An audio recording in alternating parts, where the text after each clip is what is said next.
Donna, I want you to pick up on what Stuart said just before the break about Joe Biden being quite possibly exactly what the country needs to hold us in our grief, which is what I think a lot of people feel. You don't have to have lost a loved one to the pandemic to grieve for the 150,000 people who have. That's 150,000 worlds blown up forever. People that were alive 5 months ago that are gone now.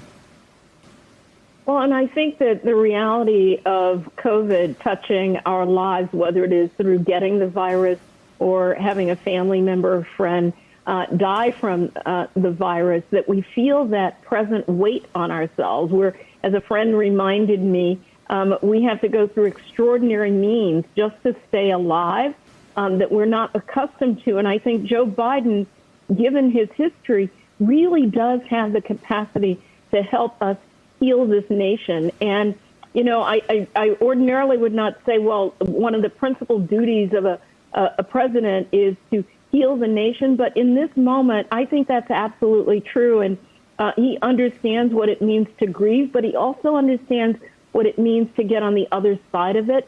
And we need a president who will help us get on the other side of that. Yeah, I mean, Stuart, to Donna's point, I mean, it is the getting back upness that makes his story remarkable. I mean, the losing your wife, losing children. I mean, these are the most unsurvivable experiences of the human existence. And he's back up. He's back in the arena. It's more than just matching the moment. It's giving us a little bit of what we all need kind of as a country to get back up after this. Well, it's a hopeful message. And if you remember back in the dark ages, like in 2000, hope was considered a great currency in a presidential race. Yeah. Usually the most optimistic candidate won, the most positive candidate, the one that could articulate and inspire a vision of a hopeful, positive America. And Donald Trump is just a candidate of anger. And when the country is in this sort of mood, I think that part of the problem that they're having is he can only do one thing. He can only get madder. And I think there's an exhaustion to that. Hate is exhausting. It's one of the reasons that we've had parties of hate and elements of hate in our politics, but it's never been the dominant party before.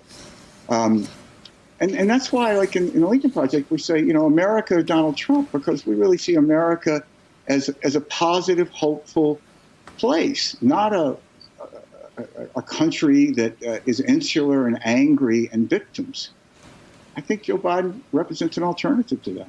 Let me read something you write in your new book. Speaking of superb writers, you're one of the best I know. And you write this: it isn't how Republicans are talking to black voters that results in 90% or more of those voters refusing to vote for Republicans. It's what the Republicans are doing once elected. The fact that the Republican establishment is so invested in the myth that their problems are a matter of language is revealing and self-damning. At the root of it is a deep condescension that they, the de facto white party of America, know what is best for black folks. And it's unfortunate these black folks don't seem to get it. But, you know, they are different and we have to talk to them in a language that they can understand.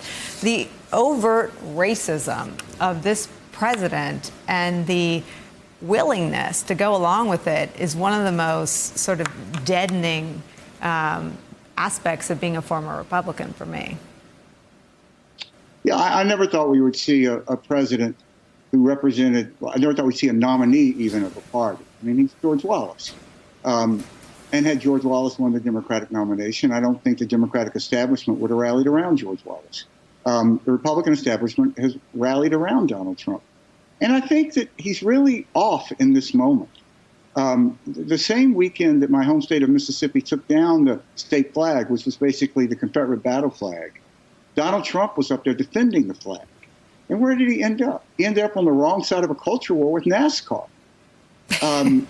It's hard. I think that it's a vision of a sort of 1978 racially divided Queens that he is frozen in and always reverts back to.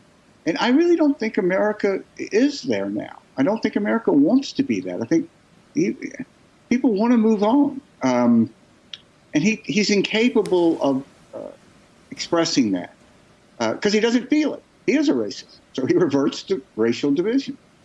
Donna Edwards, what do you think about the fact that this is all out in the open? I think 4 years ago, we had to take what was public facing. We had to look back at his practices as a businessman. As Stuart said, as Mississippi took down the Confederate battle flag, basically, essentially, Trump was out there defending it. He's been revealed. Yes, I think Stuart is right. I mean, what we have is a president who, we don't just get to hear what he says, which is bad enough, but we get to see what he does and what he incites. And it is the worst version of an America that doesn't exist anymore. And he can't wrap his head around that. And I think that, if anything, I think Americans recognize this amazing, quilt that we have across the nation, and people want to aspire to that and not to the hatred and the division and the resentment that Donald Trump seems to wallow in and thrive on.